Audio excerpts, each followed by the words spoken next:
Hello friends, कैसे हैं आप लोग। आज हम लोग पढ़ेंगे MAHN यानी master of arts in Hindu studies, जिसमें आज पढ़ेंगे MHN 004 के खंड 5 में इकाई 5 देवी तथा स्त्रियों के परिप्रेक्ष्य में शक्ति एवं प्रकृति का सिद्धांत, जिसमें आज हम आपके लिए लेकर आए हैं देवी एवं स्त्रियों की स्थिति। तो वीडियो स्टार्ट करने से पहले जो भी फ्रेंड्स हमारे चैनल पे नए आए हैं कृपया चैनल को सब्सक्राइब कर ले और बेल आइकन को प्रेस कर दें, ताकि जो भी लेटेस्ट वीडियो हमारे चैनल पे आए वो सबसे पहले आपको मिल सके। तो आइए ज्यादा टाइम को न लेते हुए चलते हैं अपने टॉपिक पर। देवी तथा स्त्रियों के परिप्रेक्ष्य में शक्ति एवं प्रकृति का सिद्धांत में देवी एवं स्त्रियों की स्थिति के बारे में पढ़ते हैं। तो आइए वीडियो को स्टार्ट करते हैं। भारतीय समाज में देवी की विभिन्न रूपों में आराधना होती है, यथा प्राकृतिक तत्वों, नदी आदि के रूप में। कुल देवी, ग्राम देवी आदि की भी अवधारणा समस्त भारत में है। यही नहीं, शक्ति के विभिन्न रूपों, विभिन्न अंगों की पूजा होती है। शाक्त परंपरा में तो पूर्णतः शक्ति अर्थात देवी तत्व पर ही आधारित है। भागवत परंपरा में भी देवी की आराध्या होती है, जिसका सर्वोच्च व उत्कृष्ट देवी वर्णन देवी भागवत में प्राप्त होता है। पौराणिक साहित्य में देवी संबंधी प्रचुर साहित्य प्राप्त होता है। वैदिक साहित्य में देवता शब्द देवी तथा देवता दोनों का वाचक है। वहाँ देवी वाक रात्रि आदि रूपों में सुप्रतिष्ठित है और औपनिषदिक साहित्य में भी देवी उमा, हेमवंती, संवाद आदि में तथा परा तथा अपरा शक्ति के माध्यम से लोक के समक्ष होती है। वस्तुतः देवी का स्वरूप और विस्तार बहुत व्यापक है। देवी शब्द के अर्थ का विस्तार सूक्ष्म से स्थूलतम स्तर तक प्राप्त होता है। शक्ति की आराधना के रूप में देवी की उपासना भारतीय संस्कृति का अंग है। इस रूप में देवी अनादि काल से समादृत है। भारतीय साधना पद्धति एक बृहद भाग देवी की शक्तियों की से संबंधित है। भारतीय साहित्य में संस्कृत से लेकर आधुनिक भाषाओं का साहित्य तक देवी महात्मा बिखरा पड़ा है।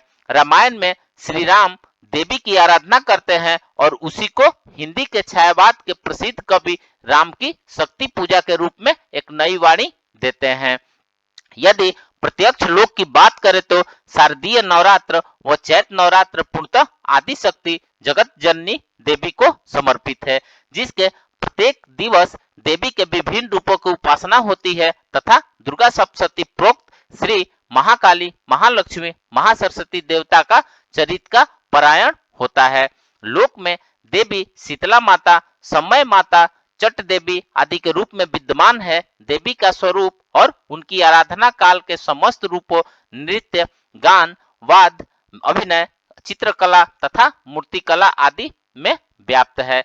स्त्री के लिए हमारी भाषाओं में प्रचलित शब्दावलियां ही उनके स्थान व एवं गरिमा का सहज दर्शन करवाती है। वह सर्वविधि सम्माननीय, पूजनीय व श्रद्धा का पात्र है। वह पूजनीय है, इसलिए हमारे ऋषियों ने उसे महिला कहा है। यही नहीं, वह स्वयं पुरुष को उत्पन्न करती है, इसलिए उसे जया कहा गया है। वह पालन पोषण करती है, इसलिए उसे पत्नी कहा गया है। यही नहीं, उसे वीरता का कार्य करने वाली, दान देने वाली, नेतृत्व करने वाली तथा मनुष्य मात्र का कल्याण करने वाली होने के कारण नारी कहा गया है। ये विभिन्न नाम उसे उसके गुणों के आधार पर ही उसे प्रदान किए गए हैं। सार के प्राचीनतम ग्रंथ वेदों में नारी को बहुत आदरणीय स्थान दिया गया है। वहाँ वह पुरुष की सहयोगिनी और सहायिका है। इतना ही नहीं, वहाँ स्त्री को ही घर कहा गया है। विवाह के पश्चात उसे पति गृह में गृह पत्नी, गृह स्वामिनी का अधिकार प्राप्त होता है। ऋग्वेद में ही उसे एक और पति, सास ससुर की सेवा, शुश्रूषा तथा उसकी देखभाल का उत्तरदायित्व दिया गया है, तो दूसरी ओर उसे गृह स्वामिनी के रूप में सास ससुर, ननद आदि की सामग्री कहा गया है। शतपथ ब्राह्मण में स्त्री को सहधर्मिणी और अर्धांगिनी कहा गया है तथा तैत्तिरीय ब्राह्मण में उसे बिना यज्ञ को अपूर्ण माना गया है। वेदों के मंत्र दृष्टा ऋषि के रूप में भी स्त्रियों का योगदान सराहनीय रहा है। वहां इंद्राणी, सची, अपाला, घोषा, काक्षीवती, लोपामुद्रा, श्रद्धा, कामायनी, वागंभिड़ी, सूर्या, सावित्री, विश्वधारा, अत्रेयी, उर्वशी, अदिति आदि महान वैदिक ऋषिकाएं हुई हैं, जिनसे तत्कालीन महिलाओं की उन्नत स्थिति का ज्ञान होता है। यही नहीं, गार्गी, मंत्रेय तथा भारती जैसे विदुषी नारियों ने पुरुषों से ज्ञान विषयक संवाद कर अपनी विद्वता का लोहा मनवा दिया है और भारतीय नारियों के लिए सदियों से प्रेरणा स्रोत बनी हुई है। ऐसी नारियां जिन्हों वेदों में अषाढ़ा, सहमाना, सहस्त्रवीर्या, सहपत्ना, सहपत्नी, जयंती, अभिभुवरी आदि कहा गया है। इस प्रकार देवी तत्व और स्त्री तत्व भारतीय समाज में सुप्रतिष्ठित है। यद्यपि शक्ति को प्रभावित करने के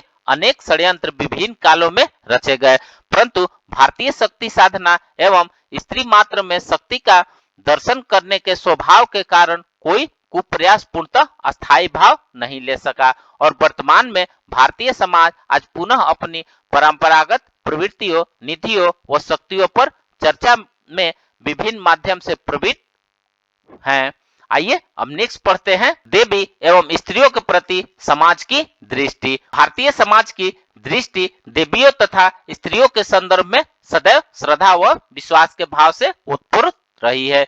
वैश्विक तथाकथित सभ्यताओं की सभ्यता की तुलना पर तौलकर यद्यपि इस भारतीय दृष्टि को धूमिल करने का प्रयास किया गया, परंतु अपनी सशक्त जड़ों के साथ यह सृष्टि आज भी भारतीय समाज की अस्थायी भाव है। विभिन्न प्रकार के उद्वेगों, विचारों और उनमें तत्वों की वैमनस्य पूर्ण गतिविधियों का शताब्दियों तक सामना करके भी भारतीय समाज अपनी मौलिक दृष्टि बनाए हुए है। समाज के इस मौलिक दृष्टि की रक्षा एवं भावों की सुरक्षा में संस्कृत सहित सभी भारतीय भाषाओं, साहित्यकारों, संतों, समाज सुधारकों, प्रवचकों, भारतीय कथा परंपरा तथा स्वयं महिलाओं का बहुत योगदान रहा है।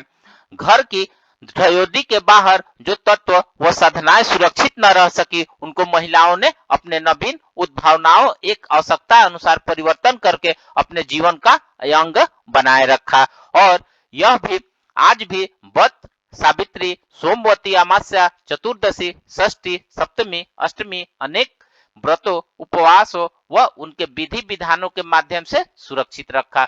महिलाओं ने न केवल परंपराओं को बनाए रखा, जीवंत रखा, समय के साथ उनमें आवश्यक परिवर्तन किए, अपितु समय समय पर इन परंपराओं एवं अनुष्ठानों के माध्यम से संघर्ष काल में परिवार व समाज व राष्ट्र की सहायता भी की। स्त्री शक्ति स्वरूपा है, स्त्री देवी है, स्त्री कल्याणी है। ये स्वभाव इतने उदात्त है कि उनके स्फुरन मात्र से ही शक्ति का संचार होता है।